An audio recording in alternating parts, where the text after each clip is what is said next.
ମା ଟିକେ ମାଙ୍କୁ ଡାକିବା, ସାଇଲେନ୍ସ ରହିବା, ମାଙ୍କୁ ପ୍ରାର୍ଥନା କରିବା ଯେ ଯାହା ଆମେ ବୁଝି ପଢିବା ଯେମିତି ତାହା ଆମ ଭିତରେ ମା ମନେ ରଖିବା ପାଇଁ ବ୍ୟବସ୍ଥା କରନ୍ତୁ।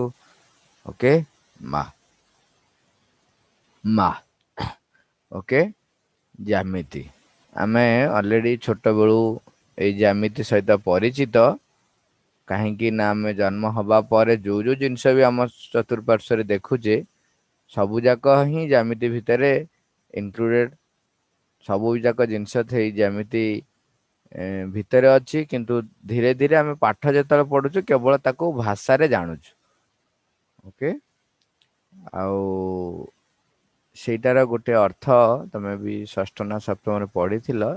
ଜ୍ୟାମିତି ଶବ୍ଦ ଟା ଯା ଆଉ ମିତି ଏଇ ଦିଟା ୱାର୍ଡ ରୁ ଆସିଛି। ଯା ଅର୍ଥ ହଉଛି ପୃଥିବୀ ଆଉ ମିତି ଅର୍ଥ ହଉଛି ମାପ।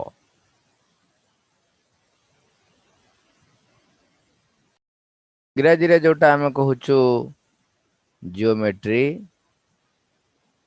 ସେ ବି ସେଇ ଅର୍ଥରେ ବ୍ୟବହାର କରାଯାଇଥାଏ। ଜିଓ ଜିଓ ମାନେ ଅର୍ଥ ହଉଛି ଅର୍ଥ ବା ପୃଥିବୀ।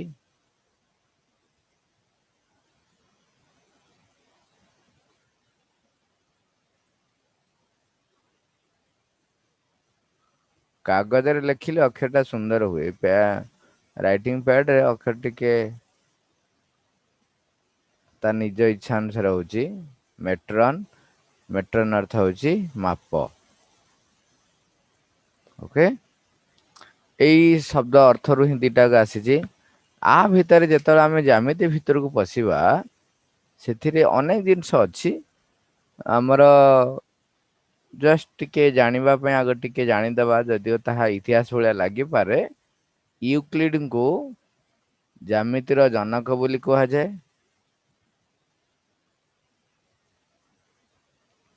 କିନ୍ତୁ ସବୁଠୁ ମଜା କଥା ହଉଛି କଣ, ସତ କଥା ଦେଖିବାକୁ ଗଲେ ଭାରତ ବର୍ଷରେ ଏଇ ଜ୍ୟାମିତି ହଉ ବା ମ୍ୟାଥମେଟିକ୍ସ ହଉ ବା ବି ସାଇନ୍ସ ହଉ ଏ ସବୁର ଉଦ୍ଭବ ବହୁତ ବର୍ଷ ପୂର୍ବରୁ ହେଇଛି। ଇଭିନ ବି ବିଫୋର ଖ୍ରାଷ୍ଟ ହେଇଛି। କିନ୍ତୁ ଯେହେତୁ ସେଗୁଡିକ ଏ ଯୋଉ ଲିପିବଦ୍ଧ ହେଇ ରହିଥିଲା ଯୋଉ ଶାସ୍ତ୍ରରେ ବା ଯୋଉ ଆମର ଶାସ୍ତ୍ର ଆମେ କହିବା ତାଳପତ୍ର ପୋଥିରେ, ତାକୁ ଯୋଉମାନେ ସବୁ ଆସି ଭାରତ ବର୍ଷକୁ ଆକ୍ରମଣ କରିଛନ୍ତି ପ୍ରାୟ ସେମାନେ ତାକୁ ନଷ୍ଟ କରିଦେଇଛନ୍ତି। ଯେହେତୁ ନଷ୍ଟ କରିଦେଇଛନ୍ତି, ତାପରେ ଯୋଉ ବାହାର ଦେଶର ବ୍ୟକ୍ତି ମାନେ ଯାହା ସେଇ ଜିନିଷ ଗୁଡାକୁ ଆଉ ଥରେ କହିଛନ୍ତି, ସେମାନେ ତାକୁ କଣ କରିଛନ୍ତି ତାଙ୍କ ନାଁରେ ସବୁ ରଖିଦେଇଛନ୍ତି ଆଉ। ଆର୍ଯ୍ୟଭଟ୍ଟ ହୁଅନ୍ତୁ ବା ଆମର ରାମାନୁଚାର୍ଯ୍ୟ ରାମାନୁଜମ, ଏ ସମସ୍ତେ ହଉଛନ୍ତି ବିଖ୍ୟାତ ବିଖ୍ୟାତ ଗଣିତଜ୍ଞ, ବିଖ୍ୟାତ ବିଖ୍ୟାତ ବୈଜ୍ଞାନିକ। ସେମାନେ ସବୁ ଏମାନଙ୍କର ଅନେକ ବର୍ଷ ପୂର୍ବରୁ ସବୁ ଜିନିଷ କାଢିଛନ୍ତି। କିନ୍ତୁ କଣ କରିବା,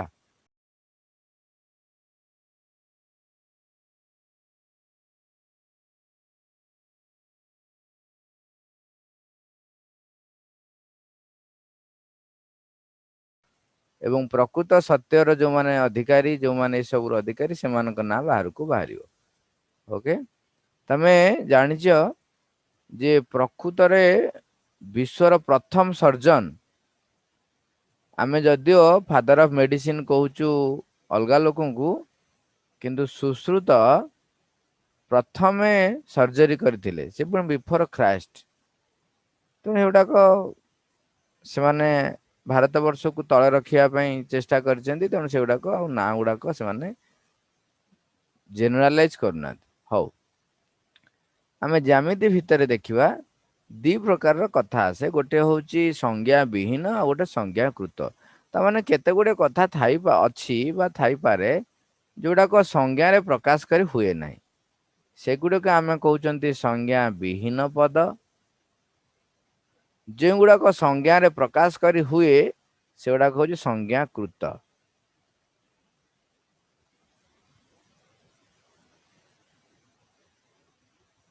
କେତେ ଗୁଟେ ଜିନିଷ ଅଛି ଯୋଉଗୁଡାକ ସଂଜ୍ଞାରେ ପ୍ରକାଶ କରି ହୁଏ ନାହିଁ, ବା ତାକୁ ଗୋଟାଏ ଅର୍ଥରେ ବ୍ୟବହାର କରି ହବ ନାହିଁ। ତାର ଅନେକ ପ୍ରକାର ସଂଜ୍ଞା ହେଇପାରେ। ସଂଜ୍ଞା ବିହୀନ ପଦ ଯୋଉଥିରେ କି ସଂଜ୍ଞାରେ ପ୍ରକାଶ କରିବା କଷ୍ଟ। ଆଉ ଯୋଉଗୁଡାକ ସଂଜ୍ଞାରେ ପ୍ରକାଶ କରିହବ ସେଗୁଡାକୁ ଆମେ କହୁଛୁ ସଂଜ୍ଞାକୃତ ପଦ। ସଂଜ୍ଞା ବିହୀନ ପଦ ଭିତରେ ସାଧାରଣତଃ କଣ କଣ ଥାଏ ନା ଗୋଟେ ହଉଛି ବିନ୍ଦୁ, ଆଉ ଗୋଟେ ହଉଛି ରେଖା। ଏଇ ରେଖାକୁ କେହି କେହି ସରଳ ରେଖା ମଧ୍ୟ କହନ୍ତି, ବା ପ୍ରକୃତରେ ସରଳ ରେଖାକୁ ଆମେ ମାନେ କେହି କେହି ରେଖା ବୋଲି କହୁ। ସରଳ ରେଖା, ସରଳ ରେଖାକୁ ରେଖା ଆକାରରେ କୁହାଯାଏ। ଆଉ ଗୋଟେ ହଉଛି ସମତଳ। ଯଦିଓ ଆର ଡେଫିନେସନ କିଛି ମାତ୍ରାରେ ଦିଆ ହେଇଛି, କିନ୍ତୁ ପ୍ରକୃତରେ ସେ ସଂଜ୍ଞାରେ ଏମାନେ ସୀମିତ ନୁହନ୍ତି। ଯେମିତିକି କହନ୍ତି ବିନ୍ଦୁ କଣ ନା ବିନ୍ଦୁର ସ୍ଥିତି ଅଛି, କିନ୍ତୁ ତାର ଦୈର୍ଘ୍ୟ ନାହିଁ, ପ୍ରସ୍ଥ ନାହିଁ, ଉଚ୍ଚତା ନାହିଁ। ଏଇଟା ତମେ କଣ କେମିତି ପ୍ରକାଶ କରିବ? ତେଣୁ ସେମିତି ସମତଳ, ସମତଳ କଣ ପ୍ରକାଶ କରିବ? ପ୍ରକାଶ କରି ହବ ନାହିଁ। ରେଖା, ସରଳ ରେଖାକୁ କହନ୍ତି କଣ କୁହନ୍ତି ନା ଯେଉଁ ରେଖାର ବା ଯେଉଁ ରେଖା ଖଣ୍ଡର ବା ଯେଉଁ ରେଖାଖଣ୍ଡର ଦୁଇ ଦିଗରେ ବିସ୍ତୃତ। ତେଣୁ ଇଏ କଣ ଗୋଟେ ଡେଫିନେସନ? ଏ ଡେଫିନେସନ ନୁହଁ। ବା କାହିଁକି ନା ଆମେ କହୁଛେ ଅର୍ଥ ନିରୂପକ ବାକ୍ୟ ହେଲେ ତାକୁ ଆମେ ସଂଜ୍ଞା କହୁଛେ। ଓକେ। କିନ୍ତୁ ଯେତେବେଳେ ସରଳ ରେଖା ଆସୁଛି, ଏଇଟା ଆମେ ଦେଖିଲେ ବିନ୍ଦୁ, ଏଇଠି ଆମେ ଚିହ୍ନ ଦେଇଥିଲେ ବିନ୍ଦୁ। ଏଇଭଳିଆ ଧରା ଯୋଉ ବିନ୍ଦୁ ତା ପାଖକୁ ଲଗେଇ ରହିଲା, ପୁରା ଲାଗି ରହିଲା, ପୁରା ଲାଗି ପେନ୍ ଧରା ଯାଉ ଏମିତି ଲାଗି ରହିଲା। ତେଣୁ ସେ କଣ ହବ? ଲାଗି ଯଦି ଗୋଟିଏ ଏମିତି, ଏବଂ ଆମେ ଏପଟେ ଦିପଟେ ଦିଟା ତୀର ଚିହ୍ନ ଦିଅନ୍ତି। ଏଇ ଯୋଉ ଆମେ ଚିହ୍ନଟି ଦେଲେ ଦିପଟେ ତୀର ଚିହ୍ନ ଦବାର ଅର୍ଥ ହଉଛି କଣ? ତାମାନେ ଏଇ ରେଖାଟି ଯୋଉ ଆଡେ ତୀର ଚିହ୍ନ ଦିଆଯାଇଛି ସେଇପଟେ ସିଏ ଆଗକୁ ଆହୁରି ବଢି ପାରିବ ବା ବିସ୍ତୃତ। ଏପଟେ ଯଦି ତୀର ଚିହ୍ନ ଦିଆ ହେଲା, ତାମାନେ ଏପଟେ ମଧ୍ୟ ବିସ୍ତୃତ। ଦୁଇ ଦିଗରେ ତୀର ଚିହ୍ନ ଦିଆହେବା ଅର୍ଥ ହଉଛି ଏହା ଦୁଇ ଦିଗରେ ବିସ୍ତୃତ ହେଇପାରିବ। ରେଖା ହଉଛି କଣ? ବିନ୍ଦୁ ମାନଙ୍କର ସମାହାର।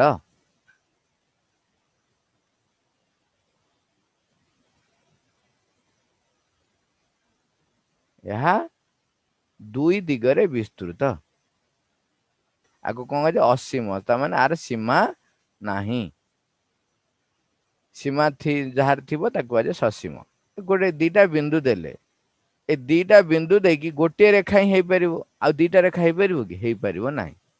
ଏଇଠି ଗୋଟେ ବିନ୍ଦୁ ଦେଲି, ଏଇଠି ଗୋଟେ ବିନ୍ଦୁ ଦେଲି। ବର୍ତ୍ତମାନ ଆମେ କଣ କରିବା? ଆଉ ଗୋଟେ ରେଖା ତାପରେ ଅଙ୍କନ କରିବା, ଦେଖିବା। ତାମାନେ ଏଇ ବିନ୍ଦୁରୁ ବାହାରିବ, ଏଇ ବିନ୍ଦୁରୁ ବାହାରିବ। ତମେ କହିବ ଆର ବିନ୍ଦୁ ଦେଇକି କେତେଟା ରେଖା ଯାଇପାରିବ? ଦେଖ, ଏଠି ଗୋଟାଏ ଗଲା, ଏଠି ଗୋଟାଏ ଗଲା। କିନ୍ତୁ ସେଇ ବିନ୍ଦୁରୁ ବାହାର କରିକିରି ମୁଁ ଆଉ ଗୋଟେ ରେଖା ନେଇପାରିବି କି? ଦେଖିବା। ଯଦି ମୁଁ ଏଇ ବିନ୍ଦୁରୁ ବାହାର କରି ଆଉ ଗୋଟେ ରେଖା ଯଦି ଗଲା, ଦେଖ ସେ ବିନ୍ଦୁଠୁ ଦୂରେଇ ଯାଉଛି। ଯୁଆଡେ ଇଆଡେ ନେଲେ ଇଆଡେ ଦୂରେଇ ଗଲା। ସେଇ ବିନ୍ଦୁ ଦେଇ ଗଲା ବେଳକୁ ଦେଖ ତାରି ଉପରେ ପଡି ଯାଉଛି। ତାମାନେ ଦିଟା ବିନ୍ଦୁ ଦେଇକିରି ଆମେ କେବଳ ଗୋଟିଏ ସରଳ ରେଖା ଅଙ୍କନ କରିପାରିବା। ଦେଖୁଛ, ମୋର ଏପଟୁ ଟିକେ ଇଆଡକୁ ଗଲେ ଆଉ ଗୋଟେ ବିନ୍ଦୁ ହେଇଯାଉଛି, ଆଉ ସେଇ ବିନ୍ଦୁରେ ଯାଇପାରୁନି। ଇଆଡକୁ ଗଲେ ଆଉ ଗୋଟେ ବିନ୍ଦୁ, ଯୁଆଡେ ଯିବ ବର୍ତ୍ତମାନ ଅଲଗା ଅଲଗା ବିନ୍ଦୁ ହେଇକି ଯାଉଛି।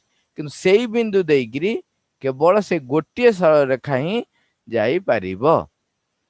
ସେଇଥିପାଇଁ ଆମର ସାଧାରଣତଃ ଦିଟା ବିନ୍ଦୁ ଦେଇକି କେତେଟା ସରଳରେଖା ଅଙ୍କନ ହେଇପାରେ? ନା ଗୋଟାଏ ସରଳରେଖା ଅଙ୍କନ ହେଇପାରେ। ତେଣୁ ଲେଖିଦବ ଖାତାରେ, ଦୁଇଟି ବିନ୍ଦୁ ମଧ୍ୟ ଦେଇ ମାତ୍ର ଗୋଟିଏ ରେଖା ଅଙ୍କନ ସମ୍ଭବ।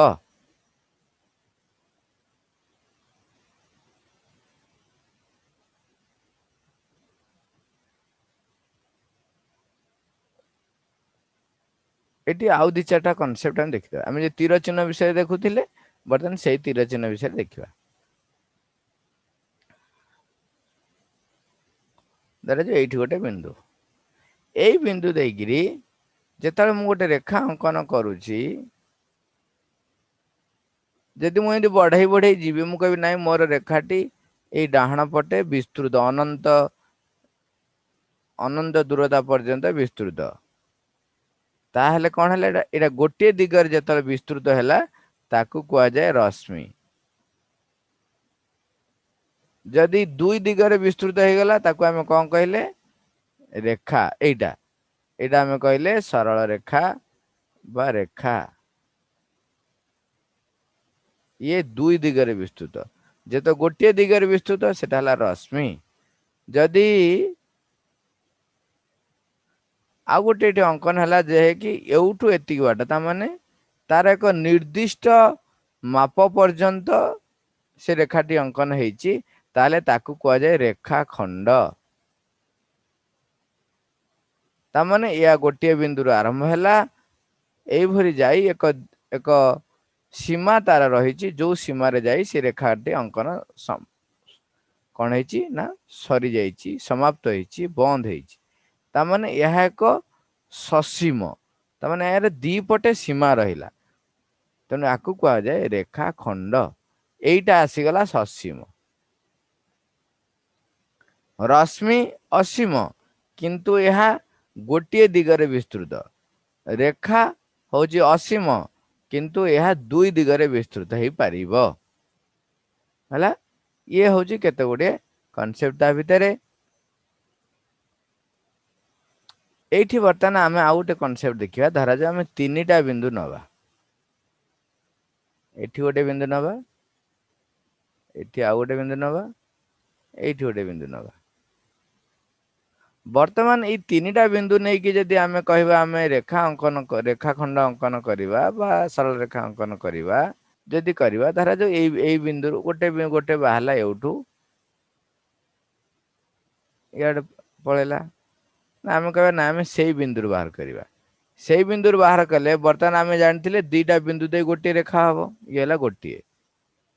ବର୍ତ୍ତମାନ ସେଇ ବିନ୍ଦୁରୁ ଆରମ୍ଭ କରି ଇଏ ଗଲା ଆଉ ଗୋଟେ ହେଇଗଲା। ସେଇ ଗୋଟିଏ ବିନ୍ଦୁରୁ ଆରମ୍ଭ କରି ବର୍ତ୍ତମାନ ଆମେ ତିନିଟା ବିନ୍ଦୁ ଯୋଉ ଦେଇଥିଲେ, ଧରାଯାଉ ଏଇଟା ହେଲା P, ଏଇଟା ହେଲା Q, ଏଠି ହେଲା R। P ବିନ୍ଦୁରୁ ଯେତେବେଳେ ମୁଁ ଆରମ୍ଭ କଲି, ଏଇ ଗୋଟିଏ ରେଖା ଯେତେବେଳେ ଅଙ୍କନ କଲି P Q ଦେଇକିରି, ମୁଁ ଏଠି ତୀର ଚିହ୍ନ ଦେଇନି, ଏଇଟା ରଶ୍ମି ଭଳିଆ ଦେଖା ଯାଉଛି। ଯଦି ଆମେ ତୀର ଚିହ୍ନ ଦେଇଦବା ତାହେଲେ ଏଇଟା ବି ରେଖା ହେଇଯିବ। ତାହେଲେ ପି କ୍ୟୁ ଯୋଉଟା ହେଲା ତାହା ଗୋଟେ ଅଲଗା ରେଖା ହେଇଗଲା, ଏବଂ ପି ଆର୍ ଆଉ ଗୋଟେ ରେଖା ହେଇଗଲା। ଏଇ ଯୋଉ ତିନିଟା ବିନ୍ଦୁ ପି କ୍ୟୁ ଆର୍, ଯୋଉ ତିନିଟା ବିନ୍ଦୁ ଦେଇକି ଗୋଟାଏ ରେଖା ଅଙ୍କନ ହୋଇପାରିଲା ନାହିଁ, ତେଣୁ ସେମାନଙ୍କୁ କୁହାଯାଏ ଅଣ ସରଳ ରୈଖିକ ବିନ୍ଦୁ। ତାମାନେ ଗୋଟିଏ ସରଳ ରେଖାରେ ଯେହେତୁ ନାହାନ୍ତି, ତାକୁ କୁହାଯାଏ ଅଣ ସରଳ ରୈଖିକ ବିନ୍ଦୁ।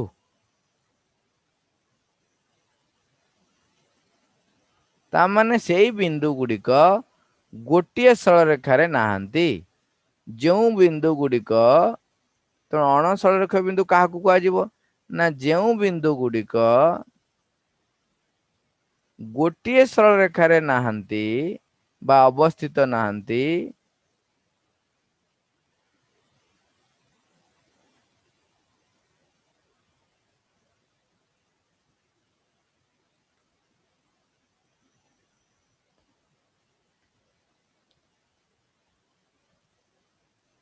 ସେମାନଙ୍କୁ ଅଣ ସରଳ ରୈଖିକ ବିନ୍ଦୁ କୁହାଯାଏ।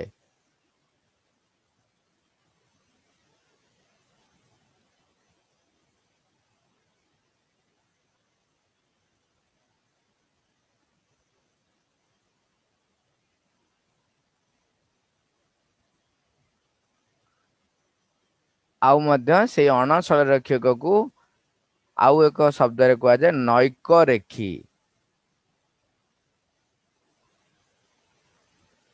କଣ କୁହାଯାଏ? ନୈକ ରେଖୀ।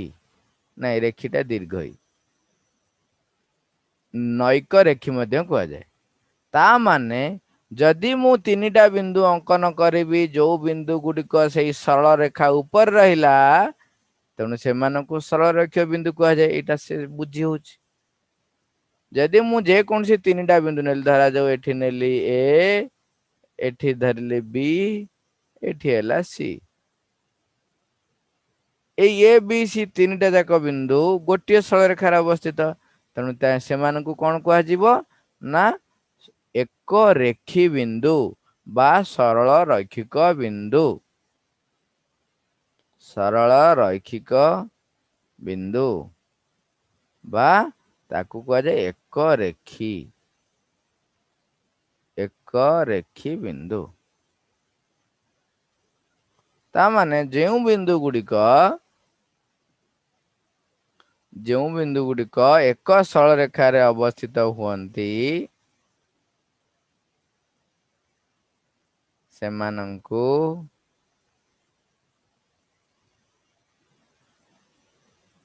ଏକ ରେଖୀ ବିନ୍ଦୁ ବା ସରଳ ରୈଖିକ ବିନ୍ଦୁ କୁହାଯାଏ। ହେଲା, ତମେ କହିବ ଏଠି ବିନ୍ଦୁ ଗୁଡ଼ିକ ଭିତରେ ଦିଟା ବିନ୍ଦୁ ଯିବ ନା ନାହିଁ? ଆଉ ପୂର୍ବରୁ ଆମେ ଅଲରେଡି କଥା ହେଇସାରିଛେ ଯେ ଦୁଇଟି ବିନ୍ଦୁ ଦେଇ ସବୁବେଳେ ଗୋଟିଏ ସରଳରେଖା ଅଙ୍କନ ସମ୍ଭବ। ତେଣୁ ବିନ୍ଦୁ ଗୁଡ଼ିକ ଯେତେବେଳେ କୁହାହଉଛି, ସେତେବେଳେ ତାର ଅର୍ଥ କୁହାହଉଛି କଣ? ତିନୋଟି ବା ତାଠାରୁ ଅଧିକ, ତିନୋଟି ବା ତାହାଠାରୁ ଅଧିକ ବିନ୍ଦୁ ମାନଙ୍କ କଥା ଏଠି କୁହାଯାଉଛି। ତାଠାରୁ ଅଧିକ ବିନ୍ଦୁ ମାନଙ୍କ କଥା କୁହାହଉଛି। ତିନି ବା ତାଠାରୁ ଅଧିକ, ବା ତାକୁ ଆମେ ତଦୁର୍ଦ୍ଧ୍ୱ ମଧ୍ୟ କହନ୍ତି। ତିନି ବା ତାଠାରୁ ଅଧିକ ବିନ୍ଦୁ ମାନଙ୍କ କଥା ଏଠି କୁହାଯାଉଛି। ତାପରେ ଆଉ ଗୋଟେ କଥା ଆସିଲା ଯେ ଦିଟା ସରଳରେଖା, ଧରାଯାଉ ଗୋଟିଏ ସରଳରେଖା ଏମିତି ଯାଉଛି, ଆଉ ଗୋଟେ ସରଳରେଖା ଏମିତି ଯାଇଛି। ସରଳରେଖା ମାନେ ସବୁବେଳେ ମନେ ରଖ ଦି ପଟେ ତୀର ଦବ। ବର୍ତ୍ତମାନ ଏଇ ଦିଟା ସରଳରେଖା, ଗୋଟେ ଧରାଯାଉ ଆମେ, ହଁ, ସରଳରେଖାର ନାମକରଣ ବି କରାଯାଇଥାଏ। ଦୁଇଟା ବିନ୍ଦୁ ନେଇକି ନାମକରଣ ହେଇପାରେ, କିମ୍ବା ଖାଲି କୁହାଯାଏ L1 ସରଳରେଖା, ଏମିତି ବି କୁହାଯାଏ। ଏଟା ହେଲା L1, ଏଟା ହେଲା L2। ଦିଟା ସରଳରେଖା ଦି ପ୍ରକାର ନାମକରଣ କରାଯାଏ। ଖାଲି କୁହାଯାଇପାରେ L1 ସରଳରେଖା, କିମ୍ବା ଦିଟା ବିନ୍ଦୁର ନାଁ ନେଇକି କୁହାଯାଏ ଏ ବି ସରଳରେଖା କୁହାଯାଇପାରେ। ତା ମାନେ ଏ ଦିଗରେ ମଧ୍ୟ ସେ ବିସ୍ତୃତ ହେଇପାରିବ ଏବଂ ବି ଦିଗରେ ମଧ୍ୟ ବିସ୍ତୃତ ହେଇପାରିବ। L1 ସରଳରେଖା ଆଉ L2 ସରଳରେଖା। L1 ଆଉ L2 ସରଳରେଖା ବର୍ତ୍ତମାନ ଏଠି ଦେଖାଯାଉଛି ଯୋଉଭଳି ଭାବରେ ଅଛନ୍ତି, ଯେହେତୁ ଏହା ଉଭୟ ଦିଗରେ ବିସ୍ତୃତ, ତାମାନେ ଇଏ ଦିଟା ପରସ୍ପରକୁ ଯଦି ଉଭୟ ଦିଗରେ ବିସ୍ତୃତ ହୁଅନ୍ତି, ତେବେ ନିଶ୍ଚୟ ଗୋଟାଏ ବିନ୍ଦୁରେ ଛେଦ କରିବେ କି ନାଇଁ? ଦେଖ ଭଲରେ, ବର୍ତ୍ତମାନ ଏଇଟାକୁ ଆମେ କଣ କରିବା, ଏଟା ବିସ୍ତୃତ କରିବା। ଦେଖ, ଇଏ ଯଦି ଏମିତି ବିସ୍ତୃତ ହେଇକା ଯିବ, ଏମିତି ଆଗକୁ ଯିବ, ତୀର ଚିହ୍ନ ଅଛି ମାନେ ବିସ୍ତୃତ ହବ। ବର୍ତ୍ତମାନ ଏଇଟା ଯଦି ଦେଖିବା, ଇଏ ବି ଏଇ ଦିଗରେ ବିସ୍ତୃତ ହବ। ଦେଖ, ତାମାନେ ଏଇ ଯୋଉ ଦିଟା ସରଳରେଖା ଦେଖାଗଲା, ଏମାନଙ୍କ ଭିତରେ ଗୋଟିଏ କଣ ହେଲା ନା ଛେଦ ବିନ୍ଦୁ ଅଙ୍କନ ସମ୍ଭବ ହେଇପାରିଲା। ଗୋଟେ ଛେଦ ବିନ୍ଦୁ ଆସିଲା, ତାଙ୍କୁ ସେଇଥିପାଇଁ କୁହାଯାଏ ଛେଦି ରେଖା।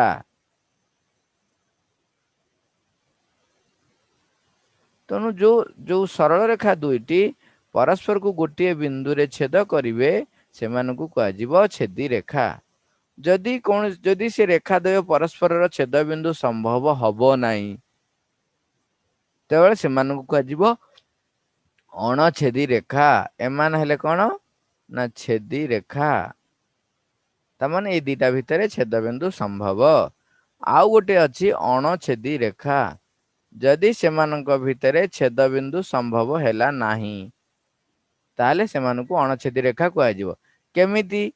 ତା ମାନେ ସେ ଦୁଇଟି ରେଖା ଭିତରେ, ତାମାନେ ସେମାନେ ଯଦି ସମାନ୍ତର, ନିଜର ପରସ୍ପର ସହିତ ସମାନ୍ତର ଭାବେ ଥାନ୍ତି, ସମାନ୍ତର ମାନେ ସମାନ ଅନ୍ତର, ତାମାନେ ଏଉଠୁ ଡିଷ୍ଟାନ୍ସ ଯେତିକି, ଇଏ ସବୁ ଭିତରେ ଡିଷ୍ଟାନ୍ସ ସମାନ।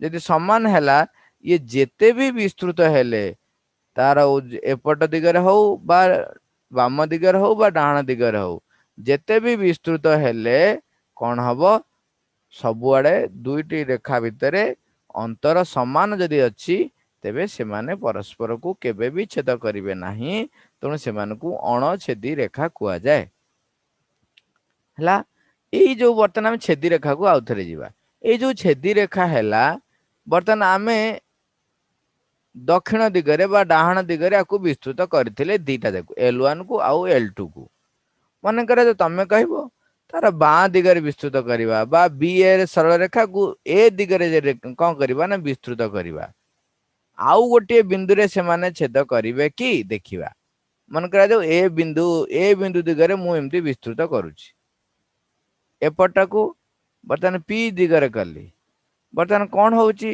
ना डिस्टेंस देखो बढ़ी बढ़ी जाउची आउ छेद करिवे नाही ता माने दुईटी सरल रेखा भितरे जेते बेले दूरता कमी कमी आसिला दूरता कमी कमी आसिला सेते बेले जाई कि एठी छेद बिंदु संभव हैला धरा जो हम कहबे एस बिंदु रे छेद करले ता माने दुईटी सरल रेखार केतोटी छेद बिंदु संभव ना गोटिए छेद बिंदु संभव को दिगरे संभव ना जो दिगरे सेमानक भितरे दूरत्व कमी कमी जाउथिबो सेई दिगरे छेद बिंदु संभव हबो एवं गोटिए सेटा को सेति में उपपाद्य 1 बोली कुआ जाउची दुईटी पृथक सरल रेखा एकाधिक छेद बिंदु रहिबा असंभव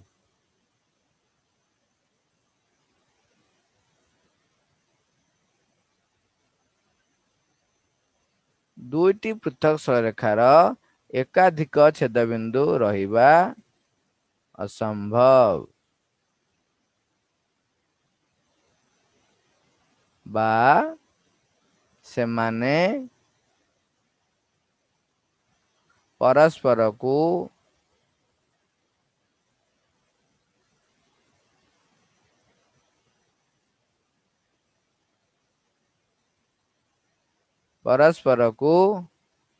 गोटे मात्र बिंदु रे छेद करंती किंबा किंबा आदौ छेद न करि पारंती जेमि हम दीटा जाक केस देखिले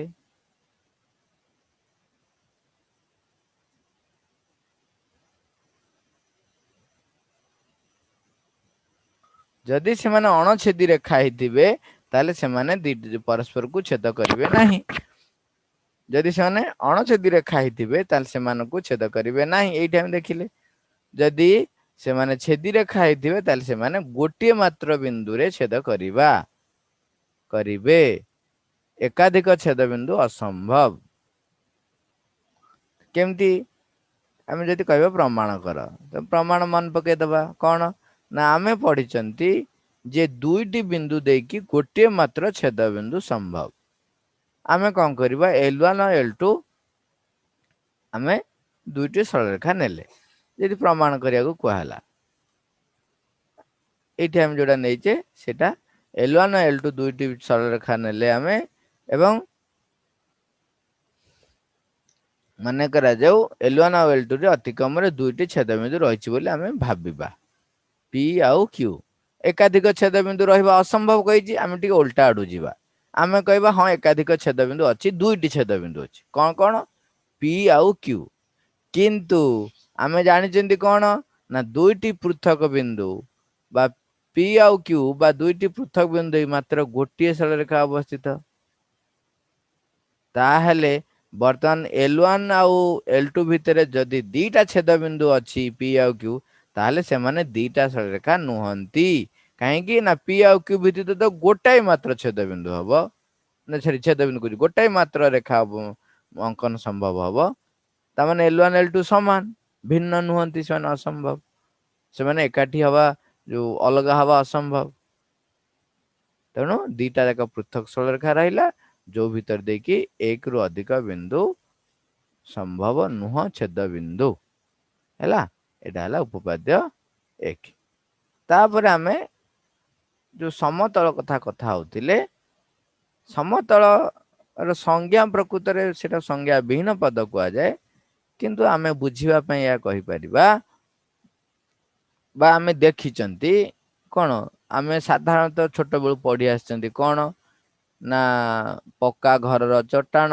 କଳା ପଟାର ପୃଷ୍ଠ, ଇଟାର ପୃଷ୍ଠଭାଗ, ପୋଖରୀର ଉପର ପୃଷ୍ଠଭାଗ, ଏ ସବୁ ଆମେ ସମତଳ ବୋଲି ପଢି ଆସିଛନ୍ତି ବା ଗୋଟେ ଧାରଣା ଅଛି ଆମ ପାଖରେ। ଖାଲି ଯଦି ଛୋଟ ଡେଫିନେସନ ଭାବରେ ବୁଝିବା, ଯଦିଓ ତାର ଡେଫିନେସନ ନାହିଁ, ଆମେ ବୁଝିବା ଏଇଆ ଯେ ଯେମିତି ସରଳ ରେଖା ଥିଲା ବିନ୍ଦୁ ମାନଙ୍କର ସମାହାର ବା ସେଟ, ସେମିତି ସମତଳ ମଧ୍ୟ ବିନ୍ଦୁ ମାନଙ୍କର ସେଟ ଅଟେ। ଆଉ ଆମେ ଯଦି ଦେଖିଲେ ଯେ ଧରାଯାଉ ଆମେ କହିବା ଯାହା ପୂର୍ବରୁ ଆମେ ଦେଖୁଥିଲେ ତିନିଟା ବିନ୍ଦୁ ନେଇକିରି ଆମେ କଣ କରିଥିଲେ, ତିନିଟା ବିନ୍ଦୁ ନେଇକି ଆମେ ଗୋଟିଏ ରେଖା ବି ଅଙ୍କନ କରିଥିଲେ ଏବଂ ଆଉ ଗୋଟେ ଦେଖିଥିଲେ ତିନିଟା ବିନ୍ଦୁ ମଧ୍ୟ ଦେଇ ଦୁଇଟି ସରଳ ରେଖା ଅଙ୍କନ କରିଥିଲେ, ଯୋଉଟା କି ଗୋଟିଏ ରେଖାରେ ନଥିଲେ ବା ନୈକ ରେଖୀ ବିନ୍ଦୁ ବୋଲି ଆମେ ସେମାନଙ୍କୁ କହୁଥିଲେ। ଏମାନେ ସମସ୍ତେ ଗୋଟିଏ ସରଳ ରେଖାରେ ଅବସ୍ଥିତ। କାହିଁକିନା ଗୋଟିଏ ସରଳ ରେଖାରୁ ଗୋଟିଏ ସମତଳରୁ ଯେତେବେଳେ ଆଉ ଗୋଟେ ଜାଗାକୁ ଯଦି ଆମେ ପୃଷ୍ଠକୁ ଯଦି ଡେଉଁଛନ୍ତି, ତାହେଲେ ସେଠି କଣ ହେଇଗଲା, ସେଠି ଆଉ ଗୋଟେ ବିନ୍ଦୁ ହେଇଗଲା। ତେଣୁ ସେଠି ଆଉ ଆମର ସମତଳ ଉପରେ ରହିଲା ନାହିଁ, ଦୁଇଟି ସମତଳ ହେଇଗଲା। ତେଣୁ ସେଇଥିପାଇଁ ସେ ସ୍ୱୀକାର୍ଯ୍ୟ ହିସାବରେ ନିଆଯାଇଛି କଣ ନା ଗୋଟିଏ ସମତଳରେ ସ୍ୱୀକାର୍ଯ୍ୟ ହିସାବରେ ନିଆଯାଇଛି ଗୋଟିଏ ସମତଳରେ ଅନ୍ତତଃ ତିନୋଟି ବା ତିନି ଗୋଟି ନୈକ ରେଖ ବିନ୍ଦୁ, ନୈକ ରେଖୀ ବିନ୍ଦୁ ଥାଏ ବା ତିନୋଟି ନୈକ ରେଖୀ ବିନ୍ଦୁ ମଧ୍ୟ ଦେଇ ଗୋଟିଏ ମାତ୍ର ସମତଳ ଅବସ୍ଥିତ ବା ଯେ କୌଣସି ଏବଂ ଲେଖ ଯେ କୌଣସି ତିନୋଟି ନୈକ ରେଖୀ ବିନ୍ଦୁ ମଧ୍ୟ ଦେଇ